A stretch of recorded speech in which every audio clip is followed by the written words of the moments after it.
because that's bad for the rand. And so it's a regulatory measure. And therefore it could be delegated. But Shuttleworth affirms the principle in Fairchild. We then get New Africa, which everybody gets very excited about. But New Africa is exactly the same as Shuttleworth. It's exactly the same case. Well, not according to the minority judgment.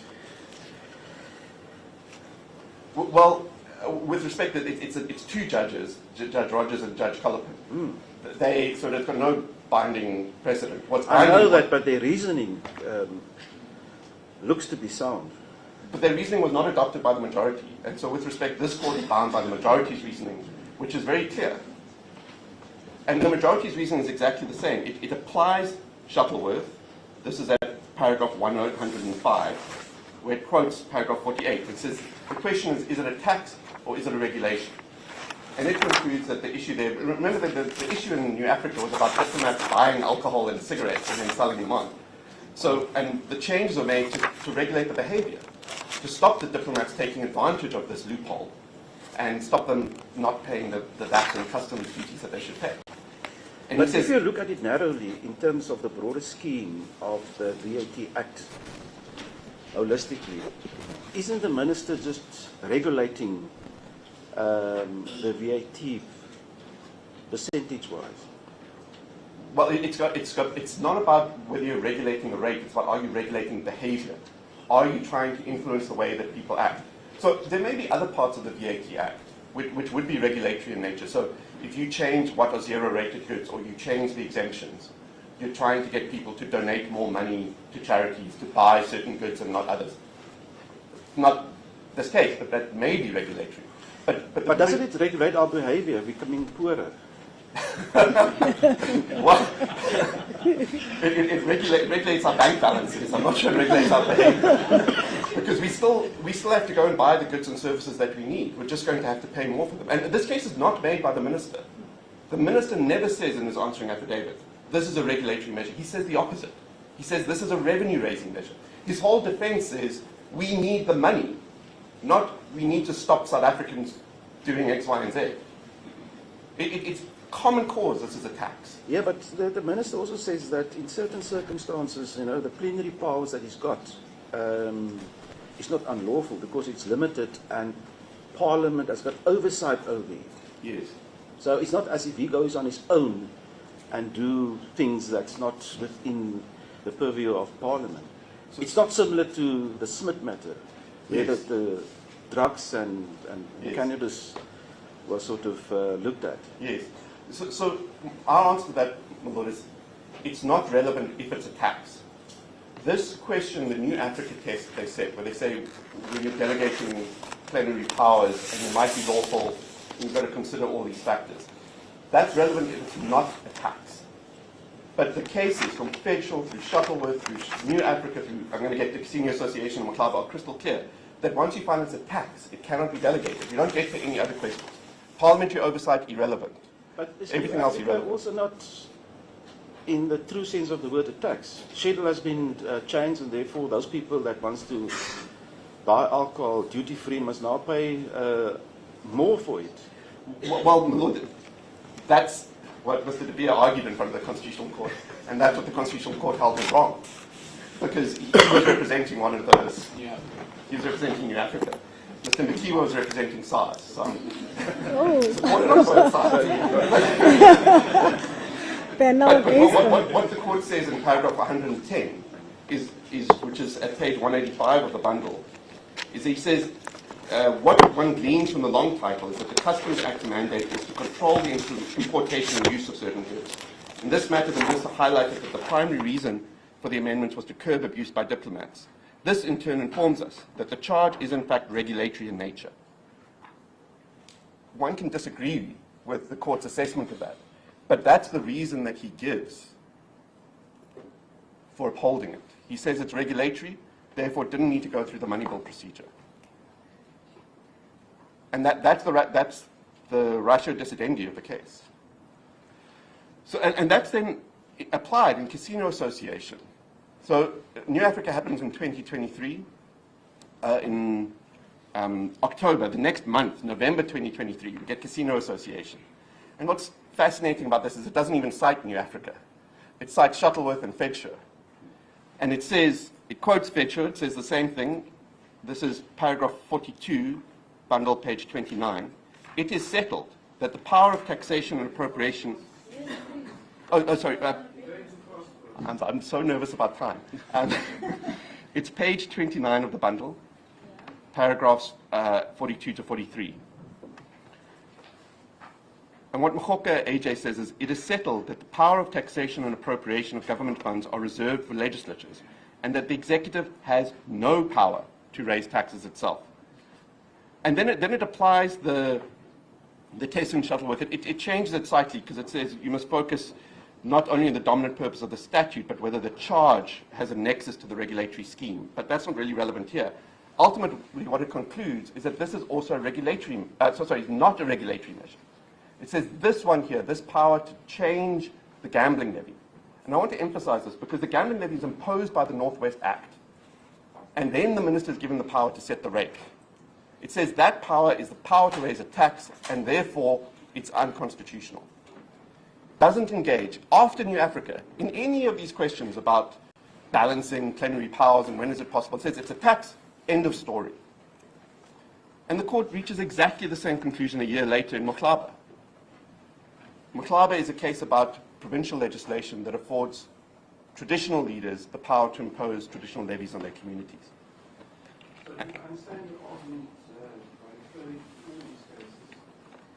You're saying that we must look at the dominant purpose of the Act. And if one with regard to 7.4 is simply clearly to raise tax. Yes. Not to regulate conduct. And once you reach that conclusion, it is unconstitutional without more. Yes, that's what the cases say. Is that you mean your case is so simple? Yes, very simple. Bishop, is the tax not raised in 7.1? And then for purposes of Mohlaba and Casino Association, that's where the raising takes place. And therefore the amendment to the rate that occurs in 7.4 is something different. Yes. So this is an argument that's raised by the minister. So I've already explained, I think that's inconsistent with Casino Association, because the same structure was in Casino Association. It was set in one section, and the power to, it was imposed in one section, and the power to amend was given in another section. It's also inconsistent with Fetscher, because in Fetscher, this is page 95 of the bundle, paragraph 46. The court, just after it says what I read out to you about only democratically elected legislatures can impose taxes. It says that the argument of the challengers there was that the resolution had none of the ordinary characteristics of legislation, and that the levy was not of general application, applied for a limited period of time, and did not have to be promulgated. We have already decided that the resolutions to adopt the budget were not administrative actions, and then this is the important part. The resolution of the TMC, taken for the purpose of raising the levy and paying the subsidies, formed an integral part of the adoption of the budget, and as such constituted the exercise of taxing and spending powers. Such powers are constitutionally vested in the legislature, and their exercise is accordingly not administrative action. So even though it's temporary. And Casino Association says even though it's imposed in another section when you change it, and one can just think about it logically. The minister could, under 7.4, decrease that to 0%. He could raise it to 100%. And I think it would be strange to say that when he did that, he was not imposing a tax or undoing a tax. So you're saying we don't need 7.4 at all? No, it should be. That's going to be our case in Part B. It should be struck from the statute completely, yes. That's the case. So what happens if there is, what contingencies are there in place when there is a need for the minister to intervene at a point in time? He must ask Parliament to pass legislation urgently to amend Section 7.1 of the VAT Act. I mean, going back to my initial question, isn't this a recognition that those processes take too long? And so Parliament recognized that by introducing 7.4 to say that for an interim period, with these conditions, we are going to give you this power. But this power is not absolute, because at the end of it all, we have the power to change, to alter what you've actually put, but you're just putting this for this Yes. period. My first answer, my lady, is that whether it's convenient or useful or expedient is irrelevant, because Parliament doesn't have the power to do it. It may be good policy. But the law that the Constitutional Court has set is that Parliament cannot delegate the power to tax. I still want to get to Mhlaba, because Yes, I think yes. it's very clear in Mhlaba, Yeah. but that's the first part of my answer. The second part is said there's many other countries that don't need this. This isn't universal. The third is this is not an emergency power because it's linked to the budget. So it's part of the planning process. And the third is it may be true that Parliament thinks this takes too long, but that can never be a justification for delegating their taxing power, saying we're too slow, therefore we're going to ask the Minister to do it. The solution is for Parliament to act more swiftly. And the Constitutional Court has said, for example, in Doctors for Life, that when Parliament needs to act urgently, it can and it must. But if one have regard to the constitutional scheme currently, it's only the Minister of Finance that can introduce a money bill. Yes. No other member of Parliament may do it. Yes, that's another problem with Section 7.4, because the Minister controls what gets in front of Parliament, and he controls when it gets in front of Parliament. So even if the parliamentarians shout and scream about the VAT rate, they can't introduce a bill or money bill to say we can have one to lower it. They have to wait for the Minister of Finance. yes, and if the current Minister of Finance won't do it, they can always get a new one by electing a new government. But yes, I mean, those are the only powers that Parliament has. No, I didn't mean that facetiously. I meant that's Parliament's power. Your client's so eager to be to take over Parliament. But that's the lever that Parliament has, because you're right, Parliament itself cannot introduce the bill. It must wait for the Minister of Finance, or if it's so upset with the Minister of Finance for not introducing a bill, its only remedy is to a motion of no confidence in the Cabinet. That's the constitutional scheme. I'm not talking about politics, my lord. I'm not a politician, I'm a constitutional lawyer. I'm just saying. But as my learned colleague, presiding judge, indicated, isn't that the reason why Parliament has introduced 7.4?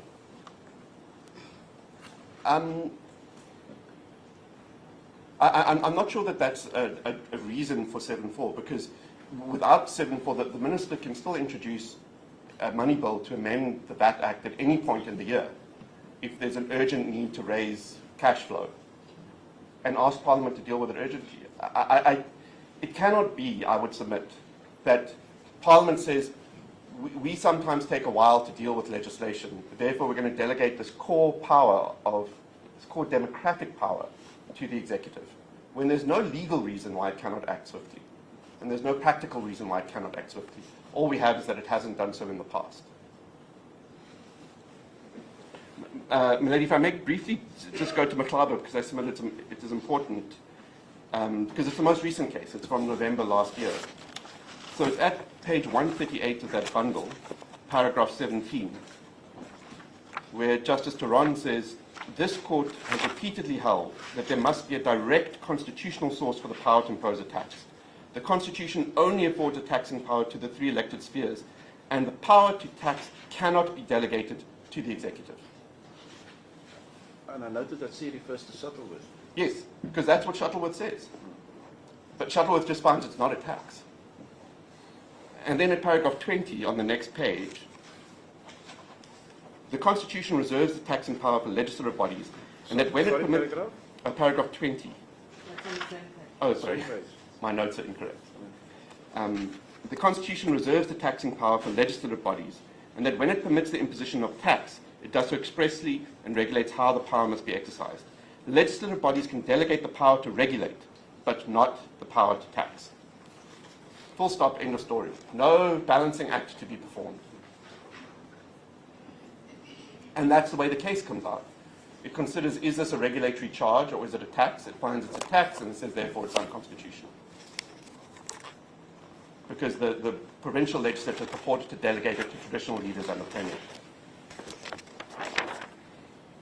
So we submit that we have very, very strong prospects of success in Part B. Okay, so we don't need to finally decide this point, this issue. No, but because- you... sorry, Yes, yes, go ahead.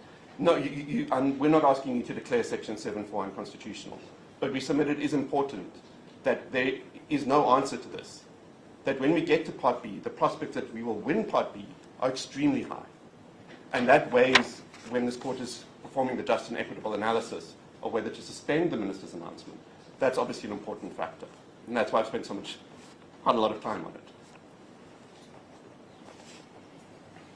Maybe I wanted to deal with some of the Minister's defences. Most of them have been raised by the bench, but if I may just quickly make sure I've covered all of them.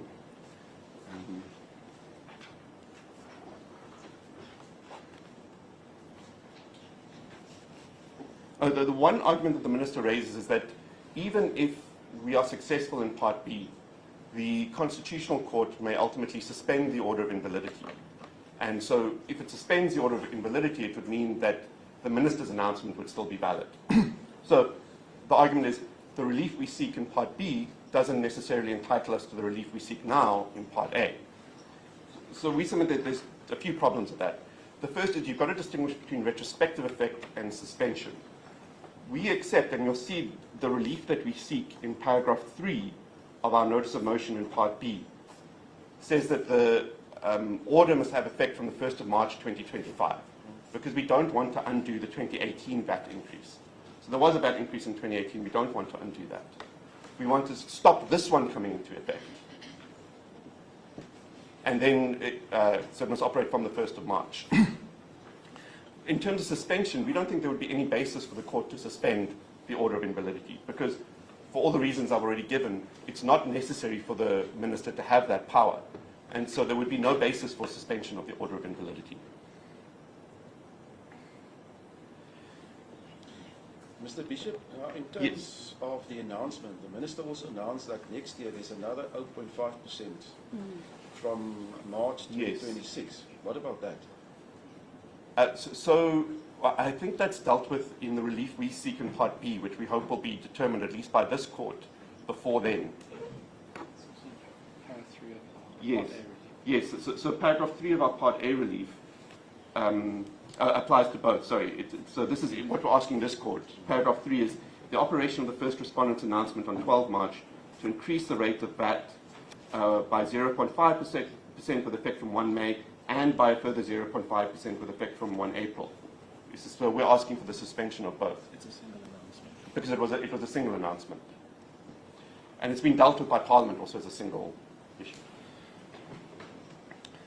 So Milady, just to conclude on this question of the prospects of success, we say it's common cause, it's a tax, it's immediate, it's irreversible, it's unconstitutional, full stop, end of story. We make a separate argument in our papers, which we'll pursue in Part B, that it's a plenary power because it's to amend the statute effectively. But we don't have to convince this court or the Part B court about that argument. I think that there's a tension between the decision in New Africa and the decision in Smith, and it's difficult to know how you square those two decisions.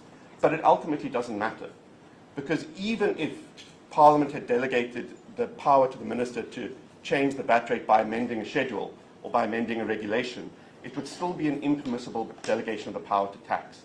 We submit it's made even worse because the rate is set in the Act itself. But that's not necessary for us to win the challenge. So I then want to get to the question of the exercise of this court's just and equitable power and why it should exercise that to suspend. So we submit you've got to weigh the harm of not suspending versus the harm of suspending. And you've got to do that cognizant of what the position is in Parliament. And we submit that there's three important factors. And I'm going to get to the facts on this when I get to the fiscal framework challenge, but I submit that I will show to this court that Parliament rejected an unconditional VAT hike. That the only VAT hike Parliament approved when it considered the fiscal framework was a conditional one, in the sense that it was conditional on the consideration of further alternatives and a vote in Parliament on whether to adopt those alternatives. So Parliament has not endorsed this VAT hike. The decision that Parliament did take was an unlawful decision. And if one looks at the public statements of political parties and one counts the numbers, in both the National Assembly and the NCOP, at least at present, if the vote was taken today, the VAT hike would not pass. So I'm not saying that means when it gets in 3 months, 3 months is a long time in politics, it may be very different then. But there's at least a very good possibility that Parliament will ultimately reject this VAT hike. And that's important consideration when this court decides whether to suspend or not. Because if Parliament had unanimously endorsed, every political party had said, we agree, we must have a 0.5% VAT increase, and I was here asking this court to suspend it, I would have a difficult case. Because even though there might be a technical unconstitutionality, in substance, there would have been endorsement by the democratically elected representatives. But that's not the case here. Those are not the facts before this court. The facts before this court are that, at best, it's uncertain whether Parliament will endorse it, and in fact, Parliament has not endorsed it when given the opportunity to do so. What is it that was adopted? Because the fiscal framework had that increase Yes. as part of the report. And so when the report is adopted, what is it that's being adopted? Yeah, I don't want to avoid the question, but may I answer it when I get to the challenge Okay. on the fiscal framework? Because Okay, I thought otherwise you I'm were going to be getting there. moving back and Okay. forth. But I will answer the question directly. That's fine. So that's the first point. The second point is, what is the harm of allowing the VAT increase to come into effect? And we submit that there are two important harms. The first is that it's an irreversible... Doesn't it speak for itself? I mean, if you increase the VAT rates, you can't claim it back. Yes. So it's, and I've dealt with this. The first point is irreversible, it cannot be undone. So this is unlike OTA. So OTA is an interesting example. Remember, that was about e-tolls.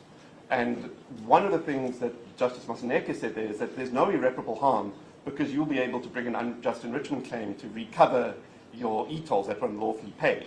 And that would be possible there because you would know how much e-tolls you'd paid because the camera would flash at you every time you drove under the boom and you'd get a bill for you. You had all these e-tolls. And if ultimately it's declared unlawful, you can go and reclaim that money. But that's just not possible with that. Practically, it's impossible. And everybody accepts it's impossible. So that's the one important thing. The second important point is that the effects of the VAT increase will be negative and will be felt most severely by those who have the least. And this is not the DA's view. This is the view that adopted by the committee. So if the court goes to page 02-183 of the record, Just repeat that. my learned friend Mr. De Beer should be directing you there. But Yes, it's, I've got that. Thank you, Mr. De Beer. Yeah, 02183. yes, paragraph 4.3.1. What is that? What? Oh, that's the It's on the the Facebook. final report of the committee that served before the National Assembly. It's 02183. So what the committee...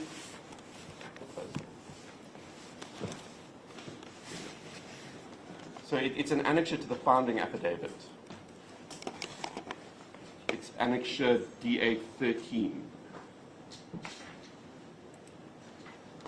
In my papers, it's paginated page 196, but I'm trying to be technologically advanced in use case law. Do you have it, Malay? Yes. So what the court says is the committee is talking about the concerns. It says the concerns raised include that the VAT increase would disproportionately impact middle and low income households, not just the poor, would cut into households' discretionary spending, diminishing their quality of life, and potentially exacerbating poverty and inequality. So this is recording the submissions that were made. Further down at the last paragraph, the stakeholders were further concerned that VAT is a regressive tax that disproportionately affects the working class and struggling businesses. And then the committee adopts those. So at page 02-199, But you didn't finish the sentence there. sorry, Will. It says here, it is not backed by concrete evidence that it is less harmful to growth than other taxes, and it has not been researched enough to determine its potential impact and implication. And Yes. its alternatives have not been thoroughly interrogated. I agree with all of that. Okay. I'm just worried about time. But I agree with all of that. So then at 02-199, at paragraph 6.28.3, so the committee notes that increasing VAT would have a disproportionate adverse effect on lower and middle income households, exacerbate inequality in the cost of living due to its regressive nature. So the burden is although people with higher incomes pay more VAT, they can afford it. People with lower incomes pay in total less VAT, but it's a bigger proportion of the income that they pay, so they feel it more. And so that's endorsed by, I don't want to take the court to all of it for time reasons, but if I can just briefly give the references. By the Budget Office, where it says an increased VAT will disproportionately burden middle and low income earners. That's at page 06-79. But are you not taking us to the question of whether or not VAT is bad or good, is good or bad? No, my lady, I'm taking, that's a decision for Parliament to make. Yes. But this court has to decide whether to suspend the announcement or not. What I mean, if you talk about the impact that it has on low-income households and the impact that it has vis-a-vis the high-income households, isn't that going to whether or not VAT is bad or good? No, lady. Well, that's ultimately a question Parliament will have to decide on its merits. Yes. What I'm saying to this court is you're confronted with not a decision by Parliament, but an announcement by the Minister. Yes. That announcement was made in terms of an unconstitutional law and has not been endorsed by Parliament. In those circumstances, one must consider the need for the VAT hike, which I'll get to, and also the consequences of it. This court must consider that in order to decide whether to suspend it or not. This court may suspend the VAT hike and stop it coming into effect, and Parliament may still say, we still think it's a good idea, and we're going to exercise our democratic will and bring it into force. And the court can't interfere with that? It mustn't. It mustn't. It's not for the Minister and it's not for this court to decide that ultimate question. Yeah, because then the court will interfere into the reign of Parliament, which it can't. Just as the Minister has. Yes. And so this court should stay out of it, but it can't stay out of deciding what happens in the interim. And it can't close its eyes to what the consequences of imposing the hike would be. But leaving open the ultimate question of how Parliament, when it actually exercises its power, weighs these competing factors. This court must not decide. Okay, you have 15 minutes. Just as a reminder. I'm not rushing you. So yeah, we also refer to, but the point is made. So those are the problem, the harm that will be done if the announcement is not suspended. What are the harms the Minister says will happen if it is suspended? So the first is he says we'll lose 13 billion, sometimes it's 13, sometimes it's 13.5 billion rand. But we submit that that's firstly it's the wrong number. 13 billion is what would be collected over the full 12 months of a 0.5% VAT hike, the estimated revenue. But what we're asking the court to do is not to say you cannot have a 0.5% increase for 12 months. We're asking the court to say you cannot have a 0.5% increase until Parliament decides. So when Parliament decides, it votes on the bill that is before it, which amends Section 7.1 to increase the VAT rate. If it adopts it, it'll come into effect. And if it rejects it, the Minister can hardly argue that that's harm from that point onward, because then Parliament would have said we don't want the income, and we've either found other income or we've reduced expenditure to address it. So the question is for how many months until Parliament takes a decision? We say it's likely to be in June or July, so it's 2 to 3 months from 1st of May. And how much is lost then? So if it's 13 billion over 12 months, it's about 1.1 billion a month. So we're talking about 3.3 billion. What percentage of revenue is that? 0.099%. Less than 0.1% of total revenue. Mr. Bishop, can I ask you this question? Do I understand it correctly that the Minister did introduce the money bill? Yes. Yeah. Yes. I forget the name. It's got a long name. It's the Revenue and Something Matters Amendment Act. But yes, there's a bill before Parliament that amends to amend Section 7.1. It's attached to the founding papers. Yes. So even if, and that's still a big if, we're with you, Parliament can, for argument's sake, tomorrow change it and introduce the VAT Yes. rate. Well, it probably couldn't do it tomorrow, but it could do it within a few weeks. It could fast track that process because, well, I should give an honest answer to this. It depends what happens in the second part of the case. Because if this court sets aside the fiscal framework, Parliament would first have to adopt a new fiscal framework before it can consider any of these bills. because under the Money Bills Act, you first need the fiscal framework before you can get into DORA and Appropriations Act and Revenues Act. But once the fiscal framework is lawfully adopted, Parliament, these revenue bills can immediately be considered. There's no ordering in the Money Bills Act. It says you must do DORA first, and then you must do appropriations, but it doesn't say when you must deal with other revenue bills. So those could be dealt with immediately. The other point, so the first point is it's a very, very small loss in income we're talking about, less than 0.1% of revenue. But that revenue goes to the very poor. I mean, the minister says it's going to certain grants. He wants to appoint more medical doctors in the hospitals. It will affect the poor, the poorest of the poor. So that there would be 0.1% more doctors for these 2 months. And the price paid for that is having less money in your pocket. That's the reality.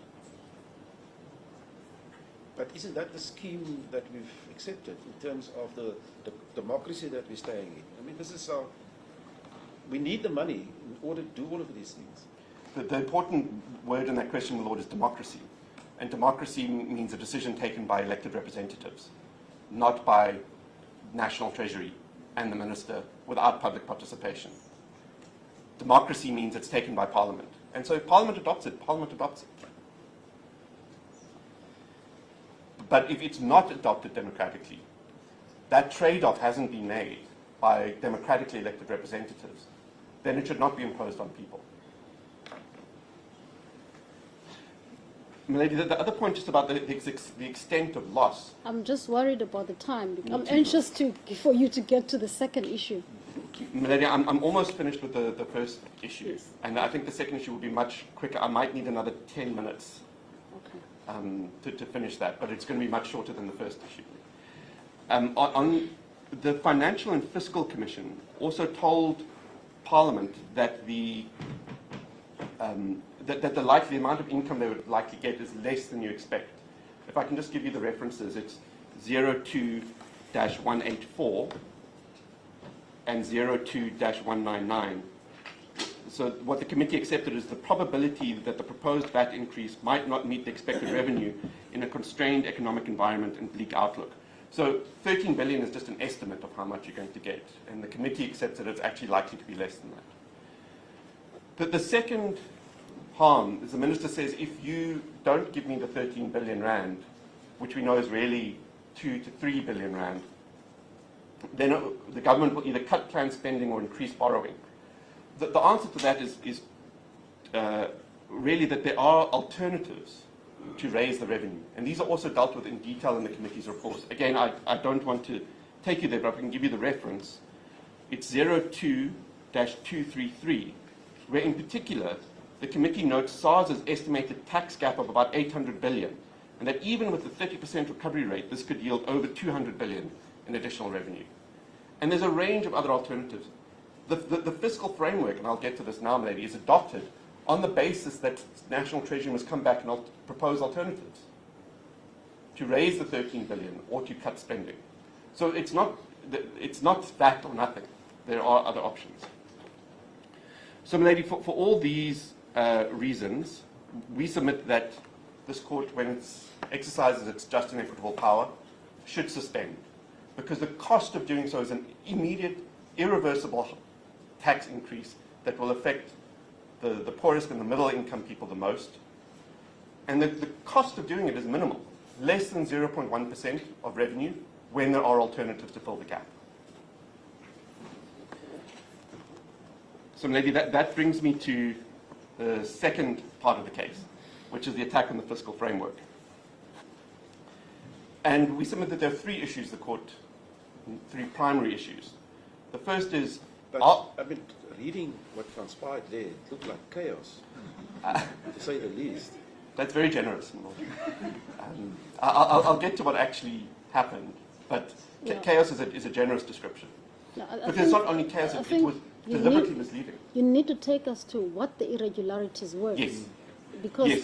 the process is quite important for us to understand what is irregular.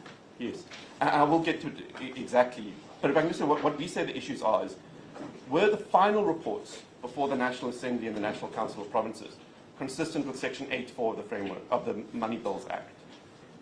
2, was the process the committees followed lawful and consistent with Section 8.4? And finally, there's a question Parliament raises, which is, should we have challenged the decisions of the committees and not just the decisions of the Houses? And just to telescope my argument, even if you accept Parliament's version that the committee's reports just had a non-binding recommendation, it's still inconsistent with Section 8.4. But if you look at what actually happened, it was not a non-binding recommendation. 1, it was a strict condition, and 2, no vote was ever taken on the fiscal framework. And if one looks at what happens in the committees, that's clear. And it's actually common cause. So I want to start very briefly with the purpose of the fiscal framework. And I'm just going to, I had a long argument on this, but I'm going to summarize. But the purpose is to set the revenue and expenditure estimates for the budget process. And those then bind Parliament in proposing amendments to the various money bills that follow, the Division of Revenue Act, the Appropriations Act, and the Revenue Bills. Parliament cannot propose amendments to those acts that are inconsistent with the fiscal framework. So once it accepts that we're going to have 2.2 trillion rand of revenue and 2.4 trillion rand of expenditure in the fiscal framework, those are the numbers that have to come out in DORA. So when the Division of Revenue Act, Parliament divides money between the provinces, national and local government, it must divide the 2.4 trillion that it agreed to when it adopted the fiscal framework. And when it considers the revenue bills, it must raise the 2.2 trillion that it agreed to when it adopted the fiscal framework. It cannot spend more and it cannot raise less. What happened if Parliament amended the fiscal framework to put the alternatives and removed the VAT increase? What would have happened there? Then, because it's not, remember, it's not the minister that sets the fiscal framework, it's Parliament. Yes. So the minister would have proposed one. Parliament could have amended it in different ways. It could have said, we're going to take out the 13 billion and we're going to cut 13 billion from expenditure. And then it would have a fiscal framework that complied with the requirements, and that would have then bound them going forward. They have 13 billion rand less to spend. Or it could have said, we're going to raise the 13 billion not by raising the VAT rate, but by borrowing 13 billion, or by taking it from the reserves, or by raising income tax or some other money. It could have, the various alternatives that are in the committee's report. But what it would have to do is balance revenue, borrowing, and expenditure. And whatever it decided when it adopted the fiscal framework would govern what it does when it adopts legislation going forward. But that's why the fiscal framework is so important and why it must be clear and it must be final. You can't have a fiscal framework that is subject to amendment down the road, because then you don't know what your limits are when you pass the Division of Revenue Act, the Appropriations Act, and the other acts, because they're still up in the air. And that's why Section 8.4 says that the report must include a clear statement accepting or amending the fiscal framework. Can you just take us through the process of what actually happened? Yes. Let me... well, Milady, if I may, I don't want to keep avoiding your question, but I want to deal with it in this way for important reasons. I think that's quite important, because we have to know what was wrong with the process. Can I answer first on Parliament's version? Parliament says it doesn't really matter what happened in committee. Look at the report that ultimately served, the final reports that served before the National Assembly and the National Council of Provinces. And it says all those did is they had a non-binding recommendation, and therefore, and those were adopted by the Houses, and that's good enough. So one has to look at what is that non-binding recommendation. And it appears at page 02199 for the National Assembly. You don't have to go to this other one, but the reference for the NCOP is 02235. It's identical. And it's paragraph 6.29. 6.29 and 6.30. Yes. The committee recommends that the Minister of Finance facilitate the receipt of substitute revenue proposals from the committee, together with corresponding expenditure savings, that will form the basis of an alternative revenue proposal instead of the proposed 0.5 percentage point increase in VAT, in respect of which the committee has expressed serious concerns. Furthermore, the committee recommends that the alternative revenue proposals and expenditure savings to balance the 28 billion rand shortfall, which must effectively suspend the proposed increases, be finalized and submitted by the committee to process within 30 days, and this is very important, for consideration and adoption of this report by the House. So what it's saying is we are having a recommendation that National Treasury must consider our proposals, come back with its own alternative revenue proposals within 30 days for consideration and adoption of this report by the House. But then what was approved? What was approved? So you've got to read the report as a whole. The report does contain the statement, having considered the 2025 fiscal framework, blah, blah, blah, the committee accepts the 2025 Where fiscal are you reading framework. from now? So this is at page 02204. So it's right at the end of the report. Okay. So this comes first, the recommendation, and then right at the end of the report, this is tacked on. But that's belatedly tacked on. I mean, Yes. the minutes suggest that something was approved in the committee. Yes, Lady, I'm going to get to that, but I'm saying even if one ignores what happened in committee, even if what happened in committee was squeaky clean, what served before Parliament, before the Houses in plenary, was inconsistent with Section 8.4. Because although it contains a statement of acceptance, it's subject to a recommendation. It's subject to a recommendation that envisages a change to the fiscal framework. Because if National Treasury comes back with alternative revenue proposals, and those are considered and adopted by the House, that means that there won't be a VAT increase, and the fiscal framework will be different. But reading between the lines, isn't that what ultimately the committees wanted to achieve? Yes, but they weren't allowed to do it by the Money Bills Act. Because the Money Bills Act doesn't allow you to set the fiscal framework and say, but we might still change it later. You've got to set it and stick by it. Because it's so important in regulating what happens thereafter in the budget process. But it requires acceptance or amendment. Yes, So why did that committee then not stand firm on giving neither? yes. So if I can let me get to what actually happened in the committee, because I think that's important. So we say that there are 5 important facts. So the first is that the draft reports did not include a statement accepting the fiscal framework. That's common cause. Parliament says the reason is that the committees first had to decide whether to accept it, which is fine if Parliament either amended the report before the vote in committee or took a vote on the fiscal framework in committee. But it is also common cause that the committee did not vote on the fiscal framework. But what In did, committee. what did they do then? So what they did is that there were... Is there a transcript of the meeting? There isn't, lady. What we provided is a YouTube video. We couldn't And- find it. Can you maybe send us a link? Someone send us a link. Yes. I'm sorry about Because the other parties have managed we to use couldn't it. Let's- find it. We tried to locate the YouTube link that you sent us, but we couldn't. Would you resend it?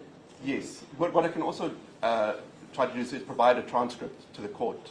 Okay. It would probably take a day How or long two. are you still going to be? Can we give you 5 more minutes? But when we come back from tea, we're going to adjourn and then come back, unless you want to close this point quickly.